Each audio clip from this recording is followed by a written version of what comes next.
Welcome back to the Wine and Dime Pod, the podcast where we drink wine and talk hoops. I'm Chris and that's Lyndsay, and because there are extenuating circumstances, i.e., a classic Canadian blizzard in Calgary right now, we are having sort of a drink what you got episode. I've got some umeshu from Japan. It is a plum liqueur. It's made from Japanese plums, steeped in sugar and mixed with shochu. Mm. It says it has bursting plum aroma, and they're not lying. They're not lying. Okay. I mean, that sounds delicious. I could mess with that. That sounds great. I feel like in a glass you'll get more plum aroma. It looks Nice like apple color. juice, but it is not. Yeah, okay. Looks like a nice plum liqueur. I'm into it. Did you get the nose there? Actually, it smells nice as hell in the glass. You Yeah, smell it yeah. way more than you do in the No, for bottle for sure. sure. So the reason, like, I don't know, wine glasses are always like that. They're curved up at the top, is it's meant to drive the aroma up. Opens it up more. Yeah. I'm glad that it's Science. bursting with plum flavor that as advertised. It's very candy-ish. This could Oh be yeah. like if this was in gummy worm form, it would sell like Mm. crack. It'd be ridiculous. Dangerous, dangerous. There. Well, I'm drinking a classic Chianti Classico because I have a lot of it on hand, and it's as Chris mentioned, kind of blizzardy, and it feels like a perfect night for Chianti. So yeah, this is a very classic Reserve du Calais by Ruffino. So this is like one of their most famous wines, probably one of the best Chianti Classicos, kind of on the market all the time. Just really nice. I don't know, spice and spicy. It's like nice for this chilly ass night here. Ugh, God, it snowed so You've much. been to their winery, right?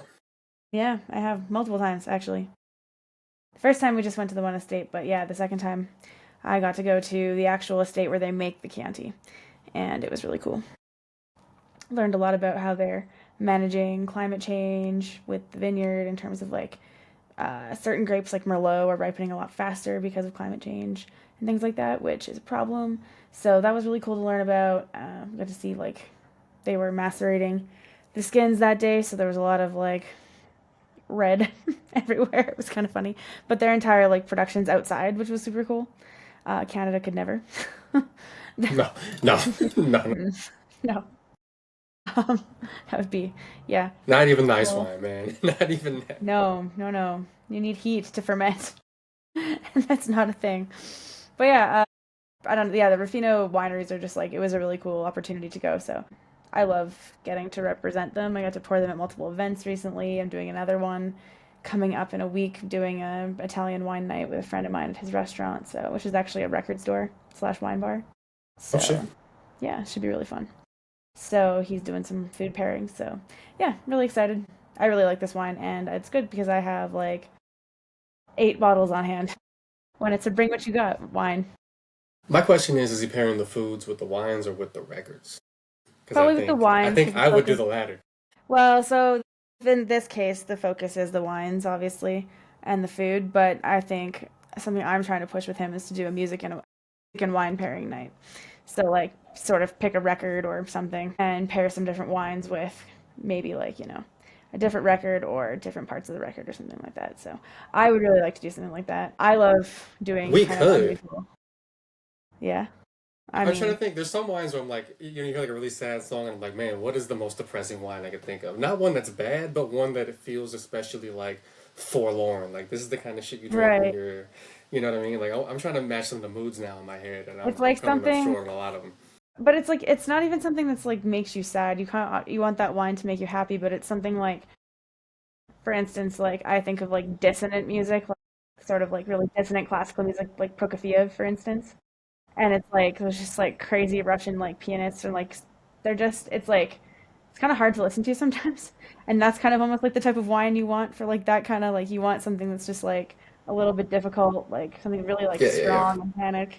Um, yeah, I don't know. An Maybe album that's that makes you think a little bit. You know what I mean? Like yeah, before, for you don't sure. appreciate it the first time you listen to it. You got to go back like six, It's seven like it times. takes a bit of work to like enjoy Yeah, it. yeah. It's an acquired taste. Yeah, yeah. No, I love doing pairings like that. I think that stuff's really fun. Like I liked doing I really want to update it now, actually. We should probably do this, but pairing a wine with all the NBA teams because I think it's really fun to kind of just like what are the vibes involved here that we can associate with the wines. And I think that some of them would probably remain. the same, but some pairings would change because the teams have changed and the vibes have completely changed. Like, so yeah, it's kind of fun. I love doing pairings like that. Wine and food pairings are fun, but I'm hoping that my homie will pull through and we can do a music pairing. So Nick, if you're listening, which you might be, I don't know, maybe. If you happen to be listening, please Better. let's do an album, a music and wine pairing because I think it's like super fun and it's just like a different kind of experience. But really cool place. Yeah, it's a really cool cafe. So pretty excited about that. And I don't know, I like to pour Rufino for everybody who is willing to listen to me talk about Rufino. Wait, what's the name of it for all our Calgary area? So the cafe is called the Vinyl. It's called the Vinyl Cafe. It's down in High River, just about like in 45 minutes south of Calgary. So it's this tiny little town, but he's got this cool little wine and vinyl. Listen, they only plays vinyl in the store. They sell vinyl. Nice cafe. Coffee's really good. Wine selection is solid. Can report and just good vibes. It's a cute little town. It's a really nice little restaurant too. So I'm excited. Should be fun. If we have any Calgary, I hope we have Calgary area listeners. Somebody, anyone? Hey, just play it outside. Like open your window and just play it out loud, Yeah, and now yeah. you will have Calgary listeners. It's That's gonna be how it like works. the Blues Brothers, and they're like driving around with like the mega horn, like the big speaker on top, just playing. Yeah, guerrilla marketing. Yeah, yeah, yeah, exactly. But yeah, Play the videos on your phone, on the subway, or on yeah, the streetcar, whatever it is all you the have out time. there. Yeah, maximum marketing. Yeah. Hey, it works. Um, we'll get there. But yeah, no, really good Chianti. Love this Chianti. If anyone has never tried it, they should go pick up a bottle. It's pretty like reasonable price, and it's an excellent Chianti. And this vintage in particular, the 2021 vintage, is a 93-point score, so very highly rated. And yeah, it's a delicious Chianti. Pairs well with pretty much everything I know because I drank it every single day for 5 straight days when I was in at Rufino. Yeah, twice a day sometimes. Damn. Actually, most days it was twice a day. Yeah, and Brunello. I had Brunello every day too. So that was pretty sick. So much candy. Anyways, basketball. You know, That was I know quite the we had like segue. a list of topics in like kind of a loose order. Might as well just explain why I'm wearing a Phoenix Mercury shirt. Besides Yeah. the obvious that I am a Mercury fan, this might be the last time you see the old logo for a hot minute. Like even the team right now is doing a sort of exchange right now where you can bring in your old Mercury merch and get it swapped out for new stuff. They just unveiled today a new logo, new branding, new word marks, all that. It's fine. Yeah. I guess is the verdict. The new logo, it feels stripped down in the way that all the sports logos are kind of stripped down now. A lot of the It's new like very ones. simplistic. Yeah, it kind of looks like it looks a little bit less like like a little bit less light, kind of like this one where got like the big planet and like the long script. Yeah. It's that coin shaped joint now that everyone's kind of doing. Just like an M in the center with like a two shaded circle. It's meant to kind of look vaguely like a planet. Typeface has changed a bit. Like the logo itself is pretty basic. I'm sure the jerseys will still look nice because those are good colors and they've done a good job with jersey designs in the last like 7-8 years in general. But I'm really glad they at least kept the PHX word mark that they have on the I think it was the Rebel jerseys, the black ones with Mm. the multicolored script. I thought those were really dope, and they have like a new secondary logo now with the like Merc. Finally, there's actual merch that's gonna say Merc on it, like you know what I mean, Oh, actual nice. jerseys potentially that say Merc on it, and it's got like the outline of the state of Arizona. In either orange or purple, which is kind of dope, but it didn't feel like they needed to update everything. But at the same No, because time, like new era, the franchise icons, Griner and Tarazi are gone, so I kind of get it. I get it. It's weird though because they kind of didn't need to, in the sense that like things like the Valley and like all that branding, they were already kind of using it, so it didn't feel like it almost felt like the refresh of the brand already while still keeping Yeah, kind of some of the classic like word marks and things like that. So I don't know. It's fine. Like you said, I think that's probably the most accurate way to put it. I was not particularly inspired, but it very much gives that, like you said, stripped down look that all sports logos are really going for. I think like the Cleveland Cavaliers are a very good example of a team that really like, got stripped down, even like the Jazz to some extent. And it's kind of unfortunate because they all start to look the same and like it's just this weird like corporate aesthetic. It's it's it's boring. insurance company aesthetic vibes. You know what I mean? Like everything looks kind of Yeah. like almost too clean and like simplistic. Actually, It's you know what it just an is? It's like Silicon Valley vibes because it's apparently yeah, vowels are bad, and yeah. We hate those. We hate those. hate Yeah, those. the Fuck the worst. vowels. Do not Yeah, need A, E, I, O, U, or sometimes Y. it's only the most And important part of the word. Yeah. And it's very like clean and like that Apple store kind of vibe, you know what I mean? Mm. Yeah. It's that's what it feels like to me more than even like corporate insurance. It's like Silicon Valley corporate because it's still kind of edgy and cool, like, fucking whatever, and insert random corporation here would never do that. But like a Silicon Valley thing might, but it's still very like, I don't know, boring. Yeah, it feels very tech. Yeah, 100%. It's a bit strange. It's fine. I don't know. It could be worse for sure, but I just also feel like it's kind of unnecessary. It was funny reading. I think it was the team CEO who was talking about it, and he was like, one thing that I made clear, like when we talked about the rebranding, there'll be no spaceships of any kind. We don't want to look, silly or whatever. I was like, man, a spaceship would have been dope. Like, are you Spaceships are serious? cool, I would bro. have loved. The mascot is canonically an alien from the planet Mercury, Yeah. allegedly, right? Like, make a fucking spaceship would not be the silliest thing Lean in into the team it, branding, man. and it might I actually you don't, might make a dope looking yeah. spaceship.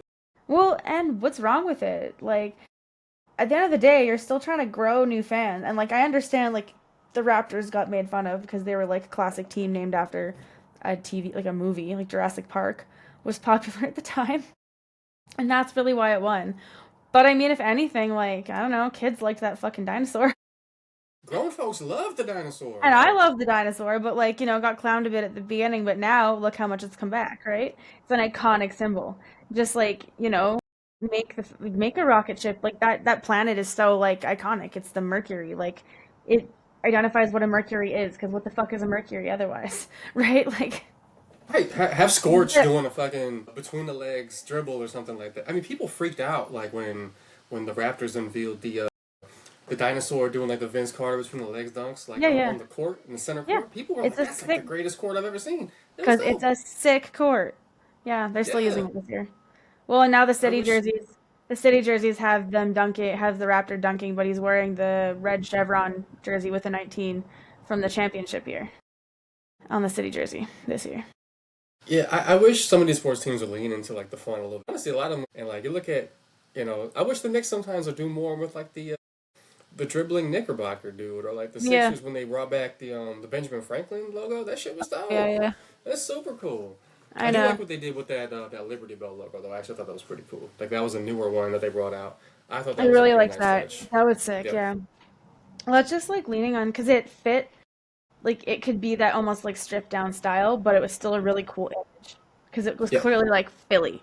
Like if you know anything Yep. about Philadelphia, Yep. you know that the Liberty Bell is there, right? Like probably when Mm. the Eagles fans booed Santa Claus, probably. Those are probably the two facts you know about Philadelphia. So it was perfect because honestly, like their name is actually kind of obscure, like unless you know obviously about the American Revolution, but it's like their whole Yep. team is like a very historical, kind of like an ode to history. So it's like the Liberty Bell really fit. It was really cool, but Yep.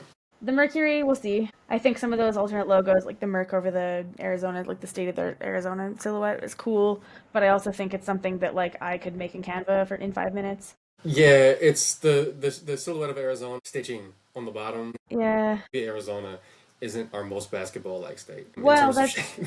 kind of the other thing, and also just it's not exactly like known Yeah. for basketball. Like other than the pro teams that are there, like it's not really a state that's produced a ton of talent. I mean, the universities Yeah, I have. guess Richard Jefferson maybe.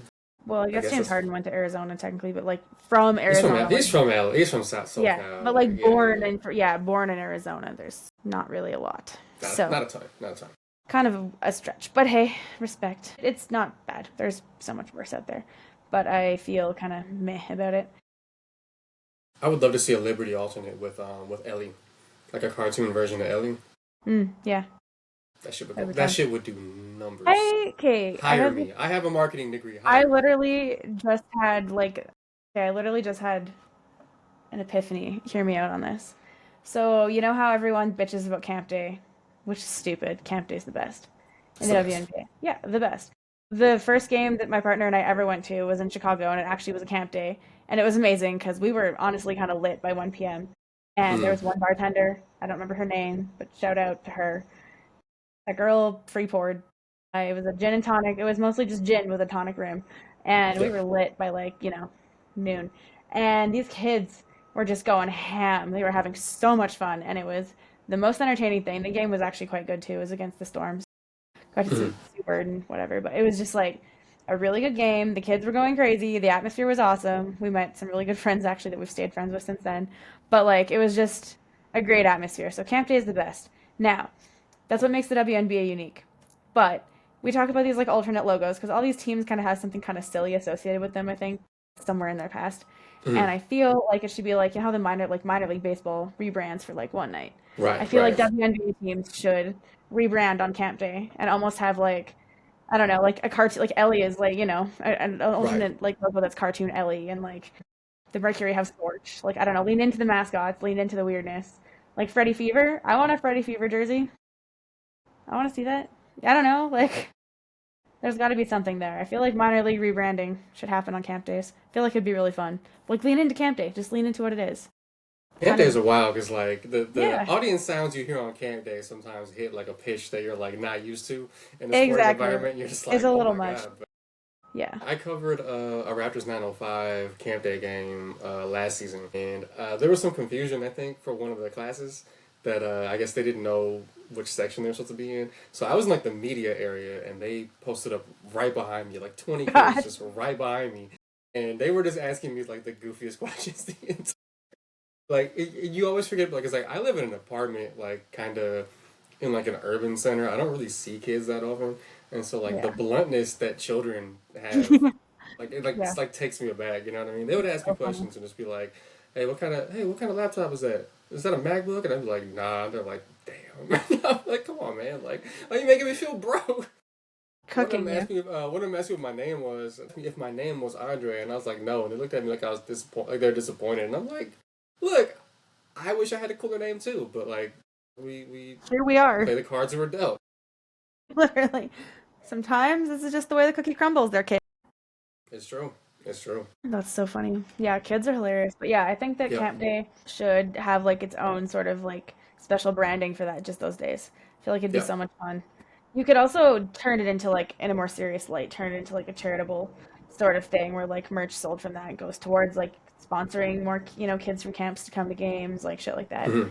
You could easily just turn it into like something really positive. It's right there. Hire us marketing teams of WNBA or the NBA teams, anybody, marketing departments, hire us. We have so many good ideas. So man, Or I front have office, at least paging the Pelicans. You need all of our help. You need everyone's help. You need help that no one else can even really provide you. You probably just need a witch doctor. You might want to go down, go. You live in the right city, so go find one. they might have to start having crawfish boils at the games just to get people to start showing up because it's Yeah. looking dire in New Orleans. And I feel bad, man, because New Orleans is such a fucking cool city. Like I wish that the franchise was popping the way it needed to be. I wish they were winning games and that the place was full all the time, but it just hasn't really worked out the way the NBA would have hoped, No. partly because of mismanagement. It's bad. Not great. Not great. But anyway, we'll have plenty of time to talk about the Pelicans another day.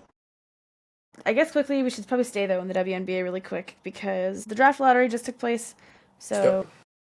an opportunity for everyone's favorite couple in Paige and Azzy to be reunited in Dallas. Dallas, obviously, blessed by the Pope, got the first overall pick. They were also terrible, so it's not super surprising that they got it. The Minnesota Lynx moving up to number 2 is surprising to me. How did they have that pick again? Was that someone else's pick that they acquired? I don't know, but it feels very Oklahoma City Thunder potentially getting the number one pick this coming year. It feels unfair. Yeah. That team is loaded. Like whoever traded them that pick, I'm curious about watch the it be mock draft. Chicago. I bet it was Chicago. I'm just trying to think of what transaction led to them getting a pick that was going to be a lottery pick because was it maybe one of the picks that they sent to Washington or not Washington that sent to Dallas for Chicago. oh shit, of course it was. Yeah. The Lynx have acquired Chicago's first round pick in 2026 draft outright in exchange for the number 11 selection in Monday's 2025 draft. The Sky, I guess, thought that they were going to be good last year, and they were not. They That traded is the number that's 11 for the number 11 in a slightly weaker draft for the number 2 in a better draft. fucking embarrassing, bro. Hey, I mean, my team never picks in the first round, so I don't even. I don't even feel like I don't even have feelings about this draft. But yeah, man, that's tough. Yeah, so wow. They will be picking fifth though. They will be fifth. I They'll mean, get somebody. thankfully it's a deep draft, but god damn.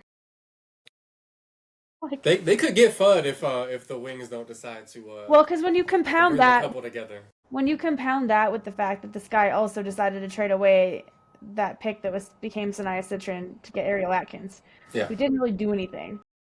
Yeah. Also, just like all of that combined is just a lot of asset mismanagement that is astounding, frankly. Yeah, so that's fun. It looks I like the find it tempo. funny. Sorry, go ahead. I find it touching that like mock drafts had AZ Fudd going fourth overall Yeah. until the Wings got the first pick in the lottery, and now they're all mocking her going first Yep.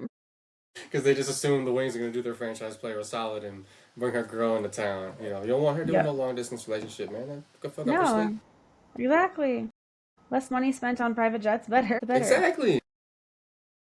I'm curious about some of the mock draft, like Olivia Miles to the Storm. Do they need her because they have like Nika Mule's coming back? I mean, I guess that would be fine. I don't know what the Storm needed. The Storm are a weird team. I mean, shit. Every player in the league might switch teams next year, so who even knows who needs Yeah, what? this I is think in this true. draft, you just It's draft the whoever looks good. best talent available, probably Yep. more than anything else, Whoever because you looks don't good, know. and then figure that shit out later. Yeah, I'm curious about. It sucks the tempo slash fire. You have to pick 6 and 7. That sucks. But I mean, I wouldn't hate someone like Cody McMahon, or I mean, Tania Latson from South Carolina could be worse than starting off, your franchise with a South Carolina player. Mm. Good culture there. Flo J going to Chicago would be pretty funny, reuniting her and Angel. That would Yeah. be interesting.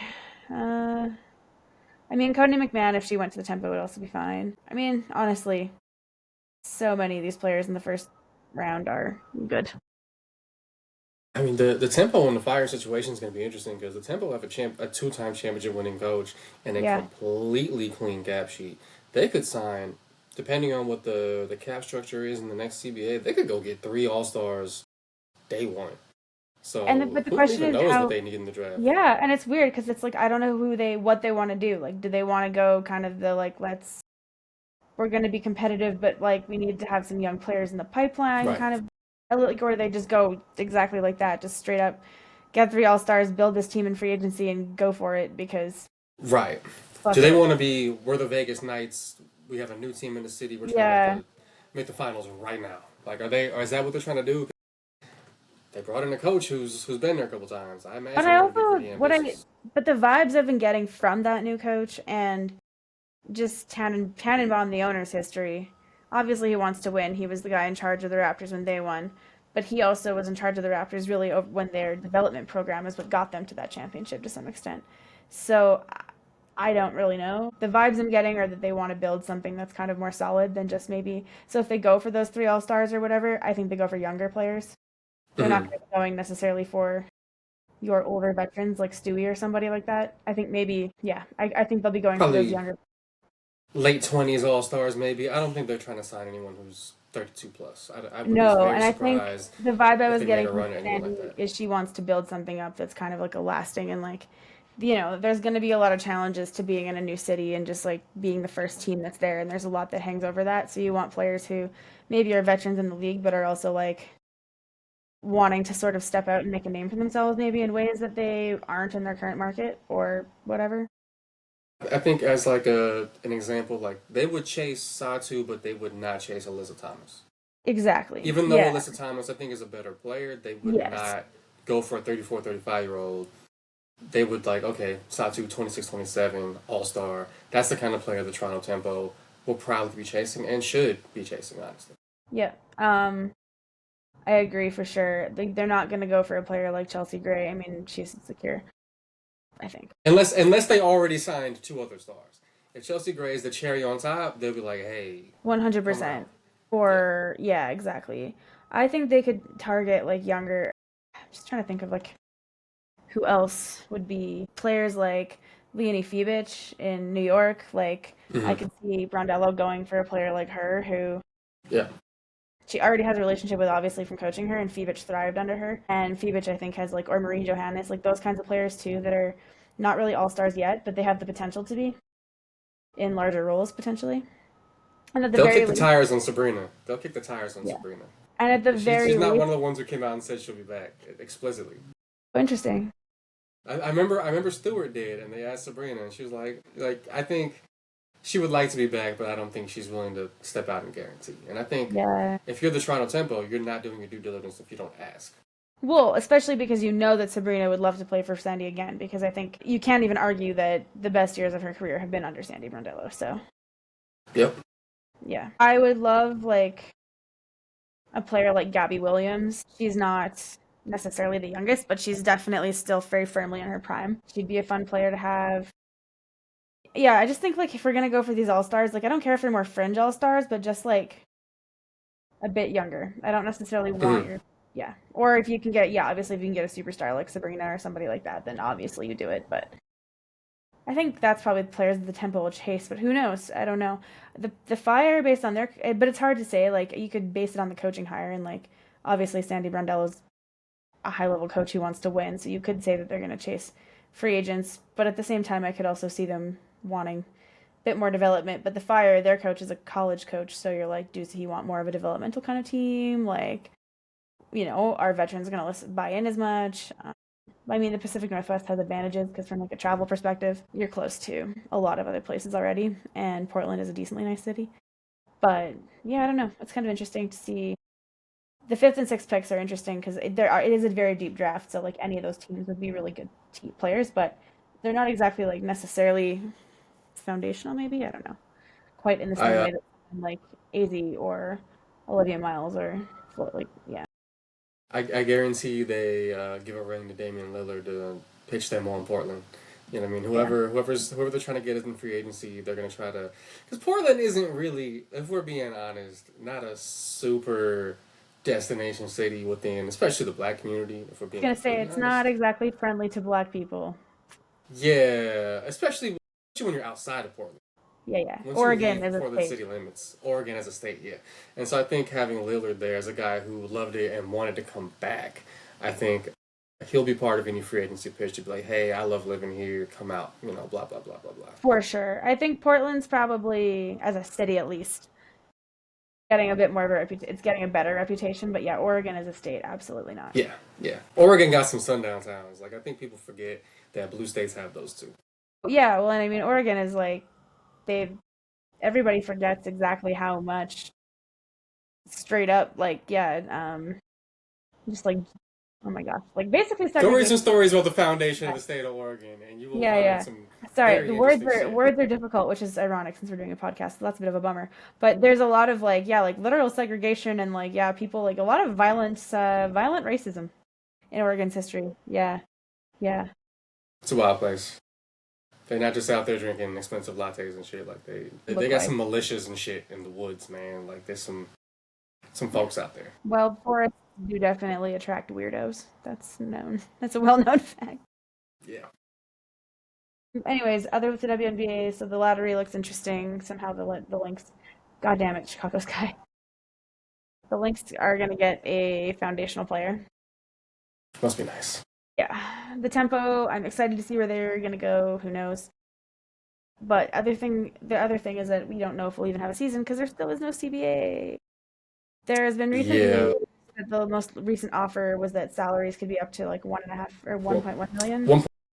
Yeah, which is a great salary. But what's kind of annoying about these posts when they come out is that they're sort of framed in a way that's clearly trying to push you against the players because it's like, oh, like it's a lot of money, just accept it already. And the players aren't really looking for that like sticker, like front shock, like sticker value of $1.1 million. They're looking for the revenue sharing part on the back end. It's kind of like the sticker price is a trap. It looks like a lot of money and it's like you should be grateful.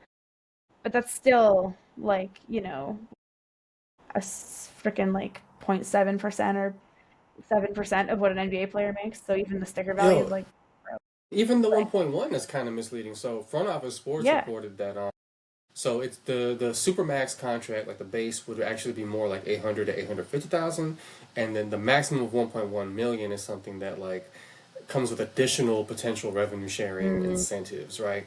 And so it's not even really a 1.1, and it's also like there's no indication really from the league that the salary cap and the max salary structure is going to be based directly off of league revenues. Right. It's rather just like a little bit of a bonus if they hit certain revenue benchmarks. And so that's fundamentally not what the players are looking for. Even though the No. salary figures are closer to some of the numbers that players threw out in interviews and stuff, it's still functionally not what they're looking for. So yeah, at the end of the day, like the players do not seem like they're interested in budging on like genuine revenue sharing. Not like if we hit this number, y'all can get some extra. Like they want like no, we want our salaries directly tied to league revenues at all times. Like as it scales up, we want to scale up accordingly, and it doesn't seem like the league has quite been willing to give in on that one. And like the fact that some of these numbers leaked, and like the union and the players have not commented on this. Like the fact that some of these numbers leaked, the league is trying to get in on a little bit of like the PR battle here, like public perception. Yeah. Like, hey, we threw them 1.1 million. Like, don't you know? Like, we're trying to get them paid too, and it's not. It's one of those deals that would look good for 2 years, but in 5 years it might look like a wild. Yeah, and like this kind of deal used to be more appealing to the players because it was safer. You're like locked into a number. You know that no matter what happens in the next whatever 5 years, you're going to be paid this money. You're going to be guaranteed, whatever share of the revenue. And great, if things go great, then and you hit those qualifiers, then awesome, you make more.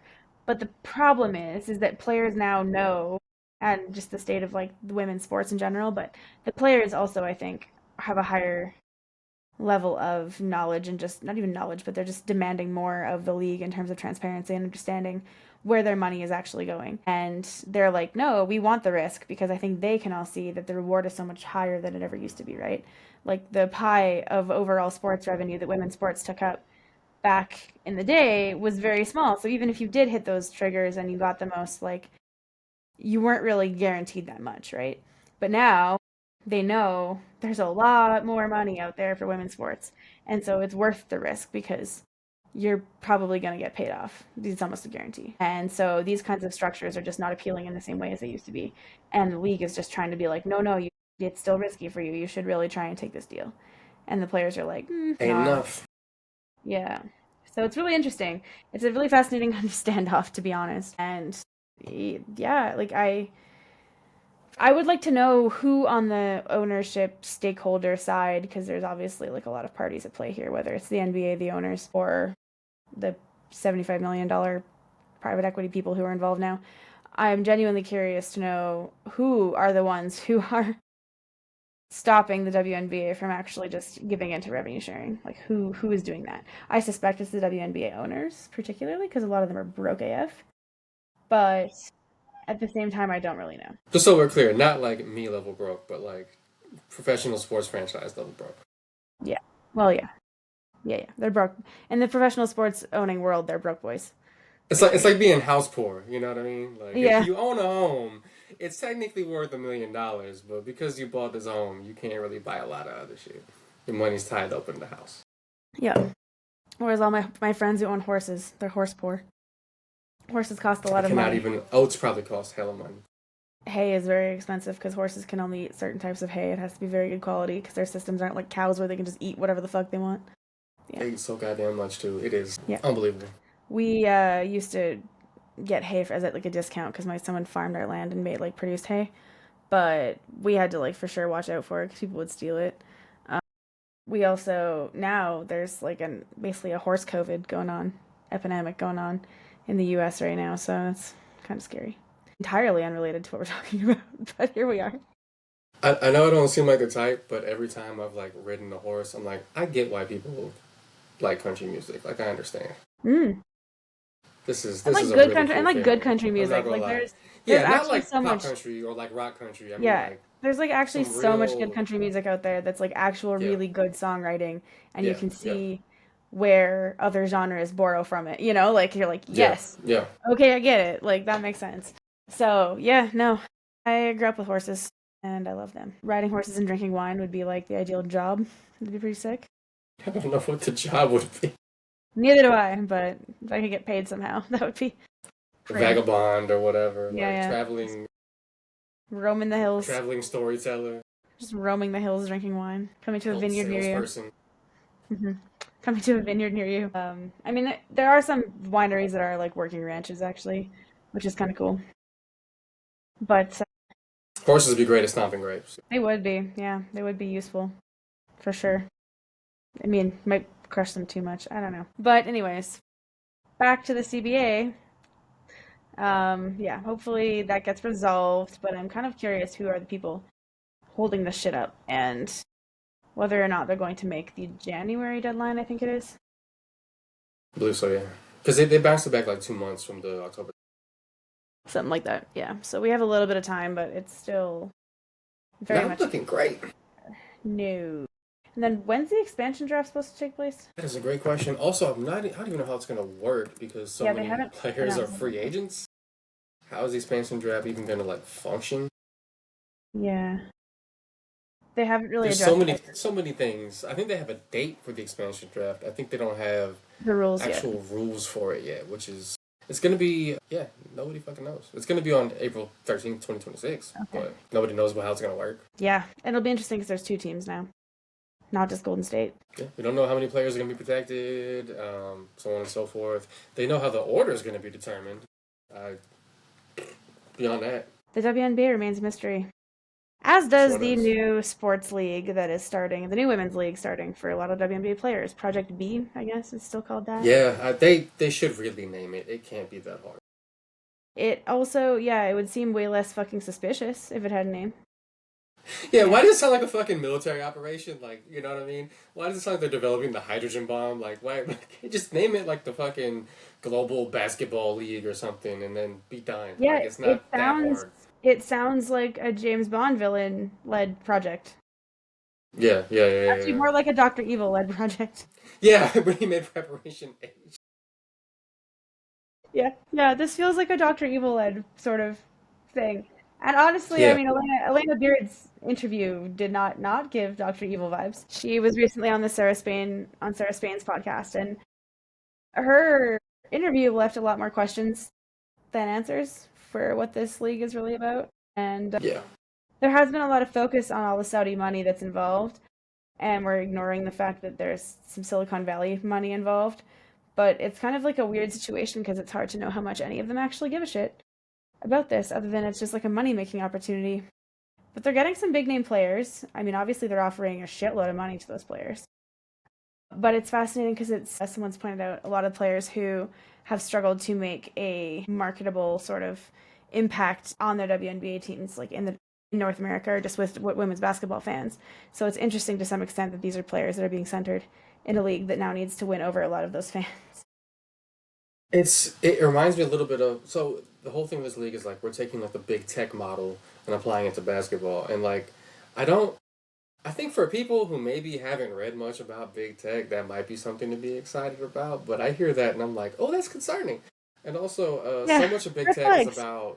is about speculative value right and rather than actual profit loss or like delivering a quality product and things of that nature and so I'm sure people are going to be getting paid, at least in the short term. But at the end of the day, like how much does it matter that the product is good to them? Because technically, in the big tech model, historically over the last like decade plus, that has not really been front and center, right? And Yeah. so I just don't know. There's so much unknown about this project, and the fact that they've announced so many players before we have any kind of details about stuff, people are just kind of attached to this vague project. Like we've got Neko Glumike, Alyssa Thomas, Jonquil Jones, Jewel Lloyd, Kelsey Mitchell, Camila Cardoso. You have a rooting interest now in whatever team she winds up with, I guess. It just feels a little weird. Like there's not a lot of details. I think it's what like eight Yeah. games across a bunch of cities. It's gonna be super travel intensive probably, but they're going for like a F1 style like Yeah, I was gonna tour, say. a bunch of tournaments in a bunch of different cities kind of thing. It's one of these things that could be cool or it could be a flash in the pan. I have no idea, but I think just like leaning in on like tech money and then the fact that they're like every 5 minutes like no money directly from Saudi Arabia it just feels a little bit weird. Like, Like put it in the papers that the Saudis are not involved. yeah, like it's like Like every that. interview. Like not. They're not that involved. Sorry. Yeah. Yeah, I agree. Again, the name Dr. Evil plot. It's weird, and it doesn't help. Mhm. It any less shady because there is no other detail. And like I do think the concept could be cool, like the kind of F1 style thing, but I just think that it's also challenging in terms of like building a fan base. And one thing that works for EuroLeague is that a lot of these teams have existed for like a very long time. Like 100 years. Even if the women's side hasn't existed nearly as long, there's a culture of that sport in that place. And that team has fans, so who doesn't matter. And those people are nuts. So like they're gonna cheer for the women's side, even if they don't even give a shit about women's sport. That's just good. That's just their team. Because I cheer for Barcelona, and my family's always cheered for Barcelona, and I will cheer for Barcelona no matter who it is. Like, kind of like diehard college sports fans, where it's like I have friends who don't give a shit about most, like they watch one sport, but it's like by default they're that college's fan of any other sport because that's just who they cheer for. And you're losing all of that in this league. You don't have that foundation to start in because if you go to Spain, like, and this is the other thing too, is that like EuroLeague has enough local players, but they're just those teams have been invested in those communities for a long time. And so even American players coming in, fans have someone to cheer for because they're like, hell yeah, we got good talent. But that like team is already entrenched there. If this tournament comes to Turkey or Spain or wherever, like France, yeah, people are gonna go watch it because there's big stars playing, but they don't have nearly the same like community investment or just investment in general in going. So it's like it almost just feels like the Globetrotters. It feels like just like a traveling like it's like a basketball circus almost. And like Yeah, and like and it's like, and even F1, like it works for F1 because these countries have a long his these F1 Grand Prix have been happening for a long time, and F1 was never a sport that was centrally based in a community, whereas sports like soccer and hockey and basketball and whatever always are, right? Like they've never been in that kind of traveling model unless it's something like the Globetrotters or yeah, F1 is like very brand driven from what I understand. Brand and like individual racers as well, as opposed to like hmm the team sports model, which yeah, is kind of interesting. And like you look even at like like, NASCAR too a bit. yeah, you look like women's soccer and you'll see like Arsenal's women's team draw like 70,000 to a game, and like it helps that they have the established brand of like Arsenal Football Club has existed for 150 years, right? Like, or like Barcelona women's team. Like it's not necessarily saying it's because of the men's team, but like it just helps that they're attached to a sporting culture in a city that has existed for a very, Yeah. very long time, Well, it's just a and fan like base that that's brand equity exists. exactly. It's a fan base that's like there to be tapped.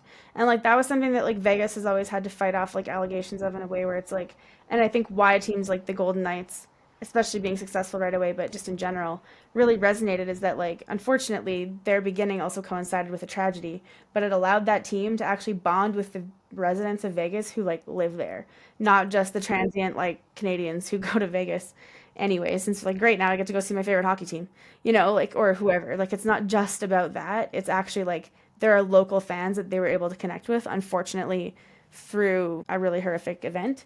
But they would have found a way otherwise. But all the players talked about how, like, even just being an expansion franchise, it felt like it met the vibe of Las Vegas because Las Vegas is a city full of misfits. And it's like, we're a team full of misfits. And that, like, vibe really was, like, there. And you can do that because you can connect with the place. But if you're traveling to, like, 8 different cities, and even if you're there playing tournaments for what, like, a few months, like, there's no like you're not really gonna get that invested in any of those teams. You're just watching. It just feels like the distillation of like watching individual players culture that exists in like the NBA and WNBA. Like we root for players more than teams, and there's nothing really wrong with that. But this just sort of feels like the distillation of that, and it just I don't know how it's gonna work. Yeah, like if you're a fan in Spain when they come to town, you watch, you can invest in that tournament in Spain. Are you gonna follow the one that happens in Argentina? Are you gonna get up at, are you gonna stay up till 3 a.m. to watch them play in Argentina? I don't know. There's a lot of unknown there. It's kind of a Well, risk. We'll see. I mean, there's sports fans that do that. Can you convince them that that's what they need to do? Like this is a big enough deal for them to do that? this league feels like it exists solely for sports betting. They might. No, but like for real, it feels like it exists solely so that like gamblers have games to bet on and people who like basketball have just like, like that sort of like fantasy basketball. That's what it feels like almost. I Yeah. mean, Unrivaled does a little bit, but you can see what they're trying to do. And it's a bit more like the girl, it's like that girl power kind of ownership. And like you can, it makes more sense because it's 3 on 3, and it's one city, whatever. So even if you're not really cheering for like a specific team, all the players are like together and like in one place, and it's like they're not just traveling around the world. And the other thing too, though, is that like I don't really know what the WNBA, the players who are getting involved, are trying to accomplish outside of just getting paid. And there's nothing wrong with that. Like, get your money. It's not like going to Russia for years was always great or having to go anywhere, right? Like, going overseas to get paid sucks. So, like, get your money. But it's not like, I don't know, but the way that the league is also being marketed is marketed, sorry, is as if like WNBA fans are supposed to watch this league in the off season and give a shit about these players then, when it's like, why would I? It's no different than when they go to overseas. But even then, like I'm somewhat more invested because like EuroLeague again just has those traditions, and you're like, well, I'm kind of like loosely familiar with Fenner or loosely familiar with like Asvel or whatever, like these big teams. So sure, like why not or whatever, like I know that UMMC had all these really amazing players for a long time, so sure, I'll watch them. You even have that, but this just feels like so sterilized, for lack of a better way. Yeah, Just feels. and even if it's all in the WNBA off season, like wouldn't you like Unrivaled is probably going to be it's going to be in the States the whole time, and it's going to be in the time zone of your market. Like how much Yeah. of like the actual market from where all the players are from are going to be able to watch it? Like I don't really know, And to be but honest, and this is rude, but back to the whole marketability thing, the stars people really want to watch are going to Unrivaled. Paige is going to be there. Azzy's going to be there. Like, these young players that people really want to watch and know about are all going damn, to be at Unrivaled. can't believe you're saying you don't want to watch Camila Cardoso, man. What kind of Sky fan are you? I love Camilla, but like, you know what I mean? Like those big name players that everybody, like, like they're getting kind of the Yeah, attention. Like the stud buds aren't going to Project B. I'd be kind yeah, of shocked. Right? yeah, Like, yeah. because the Saudis are That going to would let them. be that Yeah. would be fascinating. Uh, Yeah. that would I that would open up a lot of questions. don't think the Saudis are going to allow stud butts into their league. They will allow career players, but they draw the line at the stud butts. I don't know. I feel like I hope it's good for the players. I hope they have a good experience. I hope that they get what they want. But I'm still very skeptical, and I remain that way. Yeah, it's hard not to be. They gotta prove that there's a reason to trust, I guess. It just feels like a front. This whole league just feels like a big front for, I don't know, rich people to do shady shit. It just, I don't know, just feels very uncomfortable to me. So we'll see. But any other final thoughts on these things before we hit our surprising NBA teams and then get out of here? Shout out to I just saw the USA roster for their up the upcoming training camp. That's some pretty interesting picks. I was surprised that Brittany Griner was on it, to be honest. Being sort of a off the bench player for Atlanta, not really being kind of getting phased out of the lineup in the last Olympics. A couple of college players, Lauren Betts and Juju Watkins, both on the list, can be playing with the rest of the team in Durham, North Carolina in December, which is kind of cool. A few underrated players, I think, made it. Brianna Jones is there. Veronica Burton's there. Citron's going to be there. Cameron Brink. Hamby's there. And Nice. yeah, I think Juju being there is pretty exciting. I think you see it a lot of some of these men's tournaments. They've had like Anthony Davis fresh out of college on the team, Christian Leitner, guys like that. I think there's Mm-hmm. sort of a understanding that the next stars are coming, get them a chance to get Be some around the team. experience with the best players in the world. At least in training camp, at least practicing with them, seeing what their work habits are like, Just getting and them all that kind around of shit. that caliber of Yeah, people because it's what you want them yeah, to be.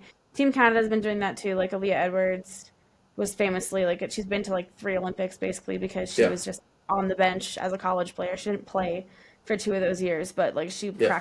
she had been practicing with the senior women's national team for a long time, And same with like Silas Swords now. She's like coming up through the college, and they're like active She might college. already be their best player, man. I Like think she's she gonna be, nice, yeah, for she sure. She's nice. fucking good, yeah. But That's a top five sports name too. Silas Silas Swords is a Swords, name yeah, it's a that I sick couldn't name. have. I wish that I could have named a character that like that is. I couldn't even come up with that shit. It's That's a a good one. sick name. Yeah, Yeah. no, her and Toby Fournier are gonna be like menaces, and we've got like some good young players in college right now. So Team Canada on the way up. So what is nice though is that you get those players like national team experience. Like Silas spent most of the summer playing for Team Canada, but then even just like some U Sports players from Canada are getting those Yeah. opportunities to go play. That's why like the 3-on-3 tournaments are so huge. So I think it's really good for. I like when teams sort of still lean into that. Like in some ways, it's all become so professional, right? About trying to win because you always want to win, but like you kind of still got to give those young players like the opportunities to be because you want to cultivate them into a positive culture of wanting to come play FIBA ball. Right. Plus, if you're Canada or the U.S., especially the U.S., you know that you're going to qualify for every major tournament, right? You know that North America is not going to post so much competition that you're ever going to risk not making it. So why not give a couple of young players a chance to get some minutes, get some time in training camp? Like, you don't necessarily need your A team just to make the tournament. And obviously, you want your best players to show up as much as possible to build that chemistry for when the big tournament comes around. But throw 2 or 3 slots in there for some young players, you know what I mean? Let them come around because they'll need it Well, in 2, 3 seasons. and especially when they're players who clearly have a ton of talent, like someone like Juju. Like if she for whatever reason actually has to play, she'll be good. Like Yeah. like you're not wasting that spot necessarily either. I think the motivations for like say Team USA or Team Canada are very different though with the college sort of side of things. Because for Team Canada, it's a matter of like these people are like you said, like with Sila, like you're not wrong. Like to some extent, they are still some of our best talent, no matter the age. Because some of the older Yeah. players are also now starting to age out. Yeah. So and like are just aren't the same. Like Kia Nurse hasn't been the same since those injuries in Phoenix. And so she's good, but not the same player. So you need those young players to be like, yes, I want to come back and play for Team Canada because we need them. That's why we've been seeing the success of the men's team is because they got a commitment out of Shea and those players to be like, yes, I'm going to show up to these tournaments no matter what. And like if barring health, obviously, but like because like Jamal Murray obviously struggled with that. But even then, he still tried to show up, and yeah, he sucked, but at least he was there, I guess. Like so, yeah, it's important to have the college players on the roster. So it's exciting for Juju to be there. She's gonna cook at that level for years to come.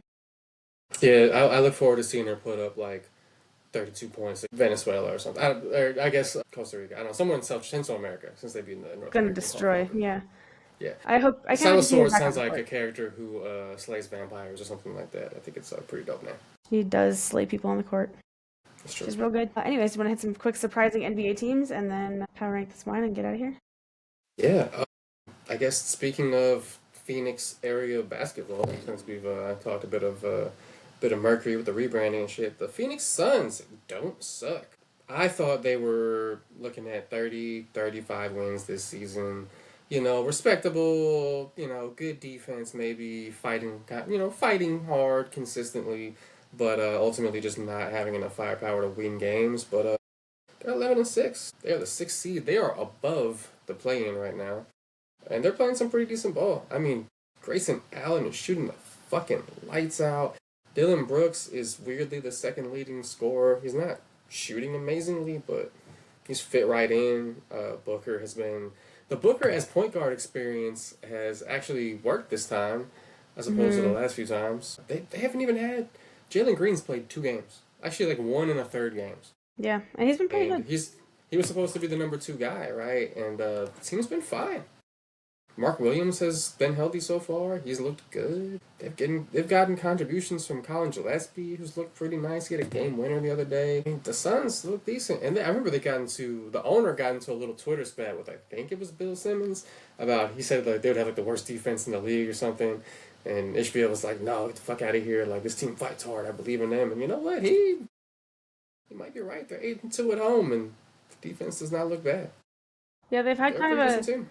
they have a kind of a three-headed monster at center, which has been fun with Nick Richards and Mark Williams and oh my God, Also, Iguodala, yeah, Arizona and native. it's been fun. I mean, yeah, I think the Booker as point guard experience has been working better because I think this offense is just a bit more like free and open. Like Colin Gillespie has been a surprise where he's a bit more like useful than they expected. He's not just kind of like a 3-and-D guy. He can do a little bit more off the bounce. Grayson Allen actually has shown up more as a ball handler than even just as like a straight shooter, and it's obviously his shooting opens up so much more for him as a result. It's been really cool. The Dunker Spot podcast did a recent kind of deep dive on the Phoenix Suns, and because they've also been very surprised just to see that they've been better than we all expected. I don't think anybody had high expectations for this team, and so unfortunately, Microwave Matt might actually be correct that his team isn't as terrible as we all said. Wave Matt. But not willing to concede yet. It's a long season. It's still He got early. sued for the 7th time recently.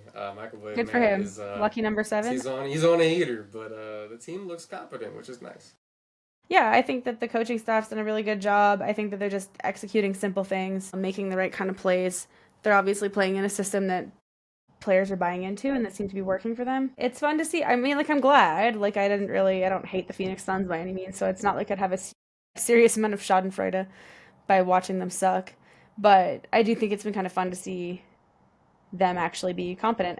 They're playing this defensive style too, where they're playing, 94 feet. Like Colin Gillespie is a pain in the ass. He's into you for the entire time.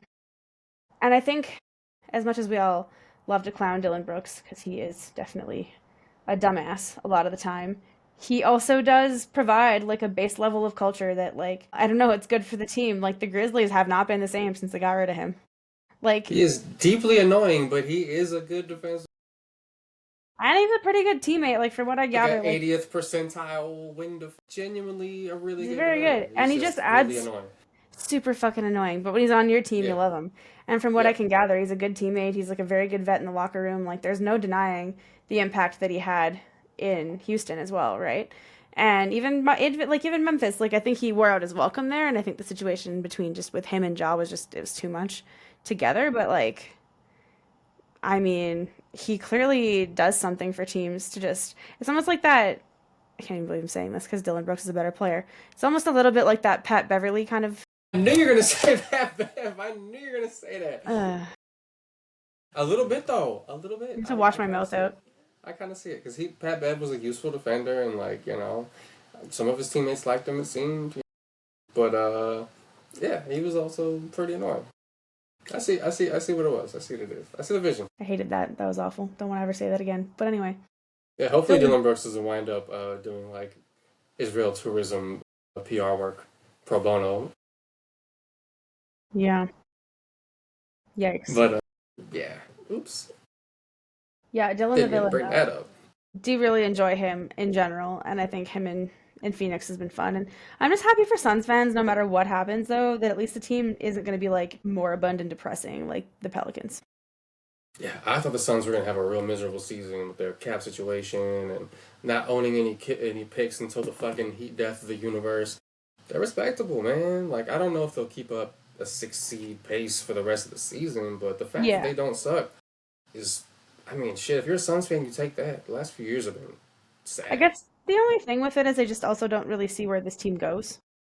Like, what do you do with it? Like, I don't really know what the bones of this team are exactly, other than this is just kind of a, like, eat your vegetables. We're just going to have a couple of weird years to figure out the direction. Kind of like that Oklahoma City year with Chris Paul and Dennis Schroeder and Shea when they were winning, so they made the playoffs, whatever. It was like a fun team, but it was also clear that they were eventually going to go in a certain direction. This was just like a temporary stopgap along the way to eventual, like, tanking and then dominance. And in their case. But I feel like maybe the Phoenix Suns are in that position right now where it's like we just have to eat our vegetables, get our cap sheet clean, figure out what we have, how we can turn, and like maybe we get some useful players out of it. It's not exactly like Dillon Brooks is not a useful player. He's actually a very helpful player to have next to someone like Booker, because for all of Dillon Brooks's flaws, he is also a very good team player. He will keep the ball moving. He doesn't really like stick with it too much. Maybe he takes some bad shots, but he's not somebody who holds the ball and like kind of. He's not going to dribble it a bunch at least. No, he's not going to kind of. Or just be weird and somewhat useless like Michael Porter Jr. And so... Podcast icon, Michael Porter Jr. Yeah. It's bad when your bad team is like, hey, can you shut the fuck up? Maybe? Just like a little. Oh my god. Speaking of Michael Porter Jr., he went on that rant about like how WNBA players could never hoop or whatever the fuck he's always on about. He's like, yeah, man, when I was in 8th grade, I was playing against... Sophie Cunningham, she's already in college, and I was dominating and shit. And people were like, dog, she's 2 years older than you. How the fuck was she in college and you were in 8th grade? He's embarrassing, dude. He's an embarrassing human being. Yeah, unless he failed a bunch of grades that I don't know about, I don't think. I was starting to think better of Lonzo until that fucking conversation. Then I was like, no, you know what? I'm out. I'm out again. I will never be in on a Ball family member. Ever again. I heard that Lonzo wound up being the reasonable one in that talk, but I did not stick around for longer than that clip. I had seen enough. I'm sure he did, but he also instigated by saying that he could have beat them in like 10th grade. So Yeah, like, Why do they feel the need to go out of the way to do this? I don't come understand. on. It's I sad know. because you see hoopers like Chris Paul and like guys like that, Kevin Durant, who are just like, man, WNBA ball is great ball, blah blah blah blah blah. Why do these dudes feel the need to Even go old out of their heads way like to be Kevin like, Garnett has been I pretty could be the outspoken. WNBA player when I was in whatever whatever. Like who the fuck cares? But They play especially, against women in their league. Why does it matter if they could beat men or not? well, Why who and the that's the fuck thing too. cares? I actually had this argument with like, I think it was my uncle potentially, but he was like, kind of like, I think it was something about like lowering the, or I don't know why, like what true equality meant. If that meant like women playing against men, and I'm like, no, they don't want equality in terms of like to play against men or in the same sort of game, like at all. They just want the same opportunities and the same financial like equality, like that kind of shit. Like the Yeah. game itself is different. It is a different sport, and that's fine. Like it's cool. We're no one is mad at that. It's more about like why should we have to cater to male sports fans? And he was like, okay, that actually makes sense. But yeah, I was like, the goal is not to play against men or whatever the fuck. The goal, or even make the same amount of money right now as men. It's to have the same opportunities to be able to do so in the future. So like, I don't know. And I also think it's just hilarious for a player like fucking Michael Porter Jr., who is like the third best option on a shit team, and Hmm. was like, like, yeah, you won a championship, but like you were not the entire reason, that's for sure. I can pretty assuredly say that that was not the case. The he said the Nets had told him to avoid the same topics, and I'm just like maybe the Nets are trying to look out for you and your reputation. Maybe they're trying to say if you keep it quiet, maybe people will forget and start to like you for your on-court contributions and not think you're a dickhead. And it hasn't really shaped out that way because No, it he turns out Michael Porter cannot keep Jr. quiet. Turns out Michael Porter Jr. was like, you know what? I want to be the biggest dickhead I can be. I want to be the Yeah, greatest dickhead that ever dickheaded. yeah. Yeah. And you can't hide as a dickhead when you're 6'10". Like it's not you're not anonymous, man. Like you, that's He court of doesn't want public to be opinion's gonna be anonymous. on your That's ass. the thing. I genuinely think his dickishness is like because he wants the attention and he's feeling like he's out of the shadow of like Jokic and Murray now and like all the shit in Denver, all that crap. Like, It's big cancel me, bro. Like what I mean, like that kind of vibes. Like yeah. I don't know how Well, I mean, people he operate did move like to this. Brooklyn, which is like the home of podcasters. So it's appropriate for him. I mean, there's probably a podcast microphone in every building in Brooklyn. At least in Williamsburg. Maybe not in Bed-Stuy, but like, yeah. Yeah, fair enough. But anyway, the Suns. The Suns! Shout out to the Phoenix Suns. I'm Shout glad out to Phoenix Suns. the fan base is more passionate than I think people realize. That finals run they had, that shit was that crowd was nuts. And it's just cool to see them being good, man. They were going through it the last couple seasons. That shit looked hopeless. It didn't just look hopeless for that season. It looked hopeless for the next The future looks pretty six, bleak. 7, 8 seasons. It looked like they were. I remember they were interviewing people on the street talking about like, how would you feel if we traded Booker, and people were like devastated. They were Yeah. like, no, please don't. That's our guy. And like people, I think people don't realize how much they love Booker in Phoenix because he walked Well, into a team that was dog shit, and he has said nothing other than how much he wants to be there. yep. Well, I mean, to be honest, he's a bit like Luca in that sense, where like Luca came into the Mavericks. He's always wanted to be in Dallas. He talked about how much he loved Dallas. Hmm. And like, I mean, Nico essentially got fired over. He did get fired because of it. It was a stupid trade, but also like he betrayed the fan base. Yeah, And you forget who ultimately pays your bills, which is the fan base. And like, if you piss them off, they will stop showing up. yeah. The Mavs had their first non-sellout in like it was over a decade or something like Mavericks that players after have the talked about how much they hate playing in Dallas because their own fans hate Nico Harrison so much, and they've made it like a dark environment. Like it's distracting to play at home. yeah. If the Suns traded Booker, even if it was a pretty good trade, just people would not be showing up for a while. It would take some time to earn that trust back because he's embraced that franchise so much and he's so a part of the community. You know what I mean? Also, like I mean, having a half Latino star in a city like Phoenix too, and somebody who embraces those roots and embraces the fan base, like that shit is like so cool. It's like Luca with Dallas, man. Like having he's obviously not Latino, but the No, fact that but he's he's fluent speaking in Spanish. Spanish and could pop out and like get down with the people like that, man. People will fuck with Luca heavy in Dallas. Yeah. I know Mavs fans who were, because I used to live in Dallas. I know Mavs fans who were very upset, very hurt when Luka got traded. Like there are folks who are Mavs fans. I mean, this Mavs have had a big fan base for a long time, but I know people who were Mavs fans because of Luka. Yeah. Well, he's doing what I mean, it's basically like, could you imagine if they had traded Dirk?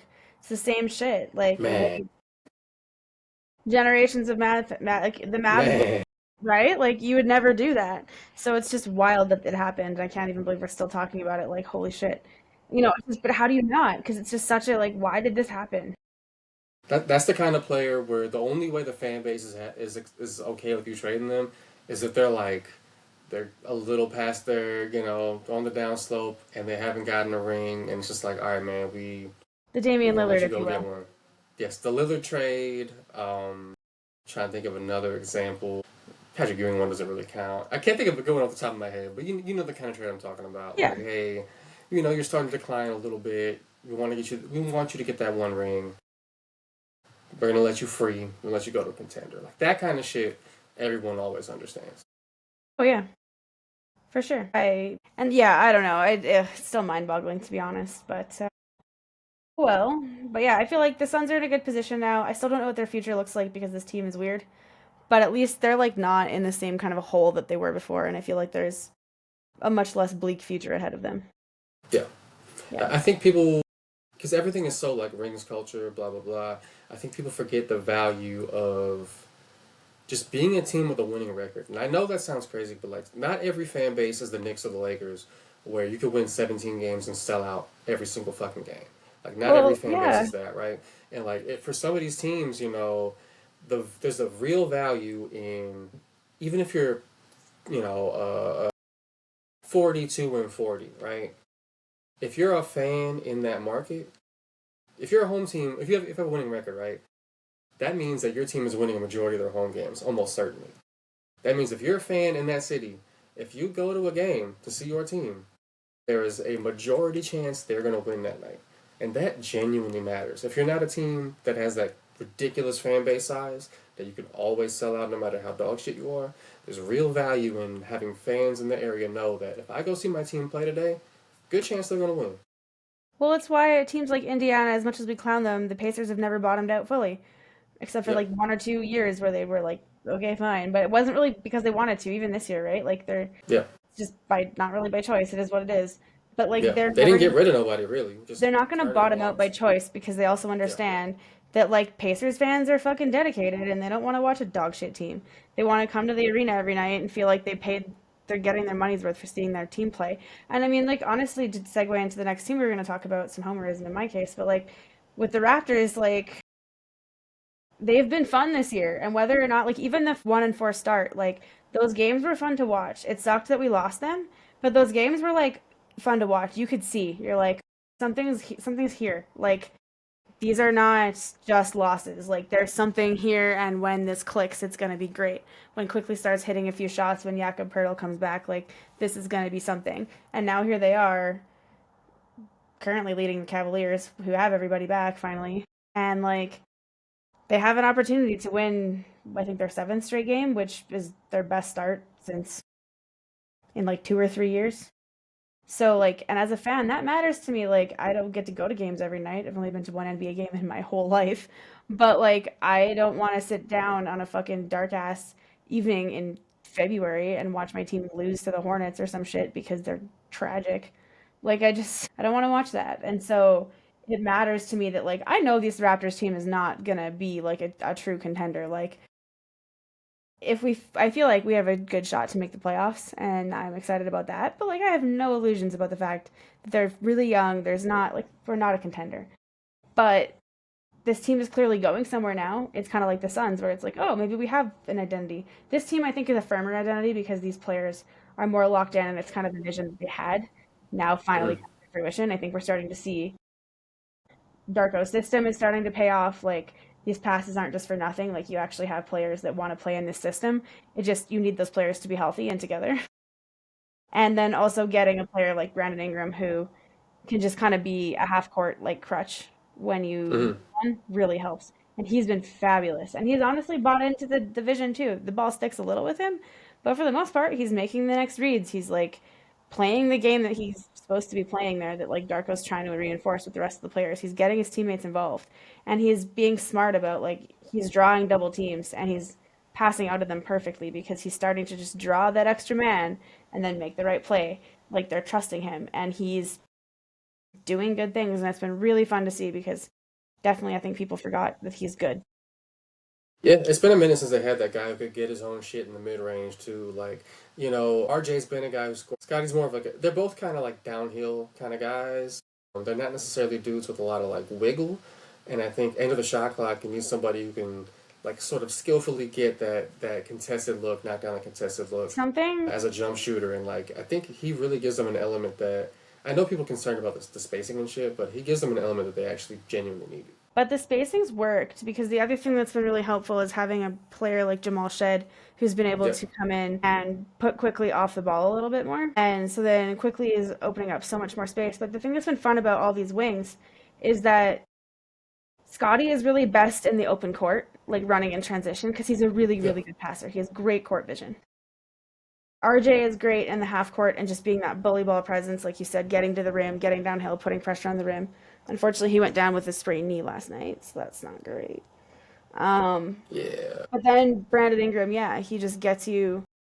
He gives you that like that's someone who can just get you a bucket, and the spacing has been shockingly good. I think having Quickly be on the outside has been helpful, but it's even just like a lot of passing within the post, like a lot of intelligent just spacing, like Scotty working the dunker spot a bit more, just kind of having those like spots where they're kind of just making quick passes inside and it's working.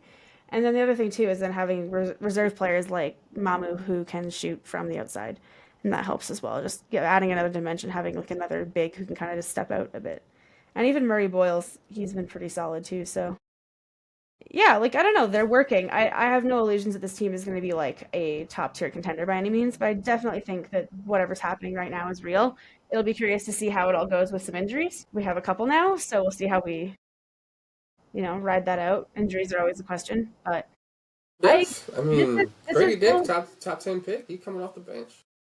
but like it's working. His defense has been a lot better. The game's kind of flowing a little better for him. Bench has been really fun. Like him, Mamu, Shed, they've all been amazing off the bench. We finally have a bench that's actually getting us points. I like Which Shed a lot. I like Shed.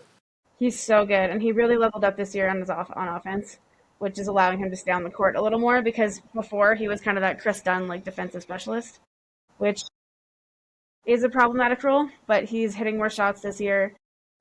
Him and Quickly together has truly been like a great lever that Darko has pulled because they're a little small, but Shed can guard up, and on offense, Shed is a very steady ball handler. I mean, he has like I think 14 assists in the last 2 games and 1 turnover or something or something crazy. Like he has like a crazy. Actually, the Raptors I think are leading the league in assist to turnover ratio, which has been really fun.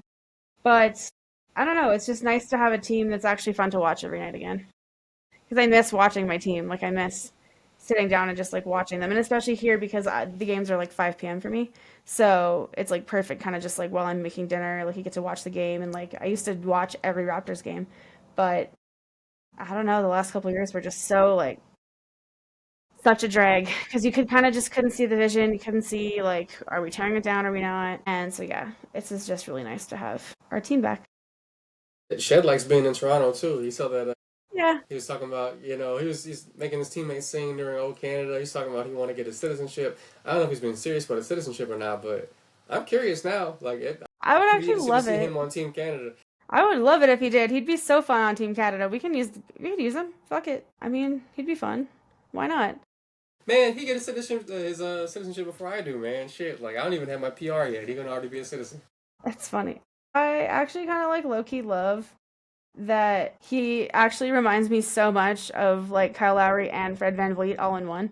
He's like our baby Mm. uncle. It's adorable. I love him. Yeah, yeah. And I don't know. I won't stop talking about Mamu, but I've been loving the Mamu edition. He's genuinely been one of the most impactful additions to the team in like forever. He's not really a traditional big man backup, but he provides some definite spacing and some size. Like he's not small. He fights hard. He's pretty aggressive, but he's been really fun on offense. He's just making the right plays. He just plays with so much energy. It's just really fun. We've never really had a five.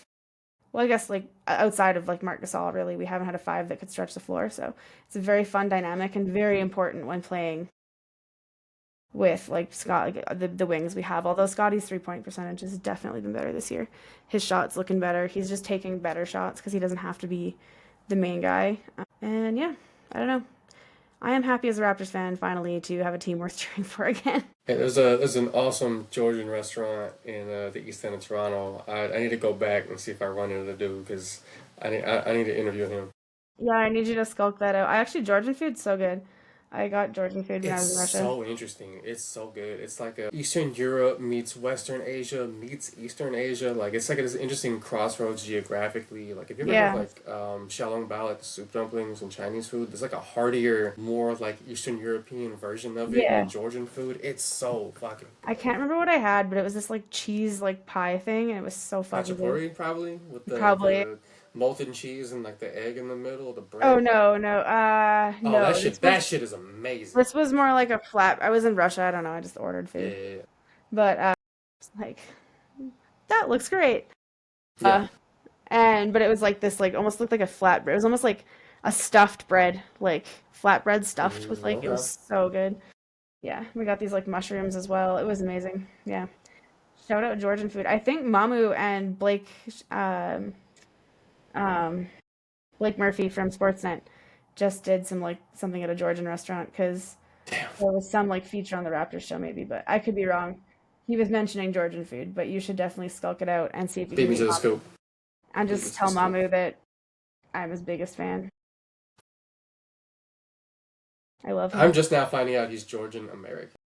Yeah, he was actually born in New York, but then his family moved back to Georgia. He grew up in Georgia. But That's what's up. then he got sent to Montverde when the Russians invaded in 2008. He got sent abroad. Damn, I didn't know he went to Seton Hall. So This is a real tri-state man. he was actually high school teammates with RJ Bizarre. at Damn. Basketball world is small once you get into all these like basketball academies at the high school level and stuff. yeah, And, like because they went everyone from together. around the country goes to the same five schools. Like They were at Montverde, whatever, together in Montverde. one of those. Yeah, it's crazy because Mamu. I mean, he grew up in Georgia, but he was born in the United States, so kind of works for him. He has Damn, dual that's up. citizenship. Yeah, he's only ever played for Team Georgia uh, at FIBA level. I didn't mean he grew up there, but yeah. Yeah, fair. When the Russians invaded, his parents were like, "How about you get the fuck out of here? How about you go to school somewhere else and play basketball? That sounds better." They're like, you are very tall. There's a future for you elsewhere. Yeah, get the fuck out of here. Love you. So anyway, yeah, the Raptors are fun and good, and I am trying to just live in the moment and not think too hard about it. That's a good way to approach Just it. like more fun that way. I'm trying That to, 5-6 seed it will feel better that way for sure. and I don't even care. Like that would be a great result. Like not even being in the plan would be a great result, frankly, for us. Yeah. And I feel like it's a possible one because the East is a little better than anticipated, but also like the Raptors can beat pretty much any of these teams. Like we're beating Cleveland right now, and even if we were to For the lose, third time, if they win this one, it'd be a 3-0 against Cleveland. although those first two times Garland and other players were missing, so this is the Yeah, first well, yeah. time that the Cavaliers have been like fully healthy. But still, I mean, beating the Sixers, like Tyrese Maxey's on a fucking heater, and we beat them. So like we're just gotta. I mean, the thing is that the Raptors are beating up on the teams that are clearly worse than them, and that's what good teams do. So the fact that we're Yeah. taking care of business when we have to is enough. I'm okay with just getting into the playoffs. I have no illusions of the fact that we're going to be better than that, and I just want to enjoy it. You know, I just want to enjoy this season of basketball because the last few have been hella depressing. Second in the East right now. Toronto is Yeah. Any final thoughts? I feel like we don't need to power rank these bring what you got I mean, products. this Right? isn't even technically a Wine. wine, How but was it let though? me Was it tell you, bursting with plum flavor? it it was really good, man. I feel like it got better as I drank more of it Opened up too. a little more, got a little more air in there. This is some good shit. I ain't gonna lie. I enjoyed it. Maybe a little too much. I'm glad I didn't get the full size bottle because I You might still should be taking hits out send that shit. send me a photo of it because I would like to try it. I'm curious. It's Yeah, this Chianti was tasty as well. Pretty dry. Feeling that tannin right now, but yeah, quite tasty. No regrets, never any regrets. Just practicing my palate for this weekend. Talk about it even more. And yeah, with that, I guess, follow us on Instagram, TikTok, the corpse of what is left of Twitter, Threads as well. I think we're there. Yep. We're at wineanddimepod. Give us a follow. We've got lots of fun, random content. Trying to do more, but life's been busy lately. So we'll get back out there. Chris has exams. It's fine. He's a student. I will try my best. Yeah, make good choices, pass your exams. But yeah, follow us on the socials. Give us a 5-star rating on whatever platform you listen to us on, because that also helps with us getting discovered. Blast us from your car speakers while you drive around. If you want to just make your own stickers and throw them at people, wouldn't be mad at that either. Yeah, whatever however you want to share the podcast with your friends, please do that. So, we'll talk to you next time. Later.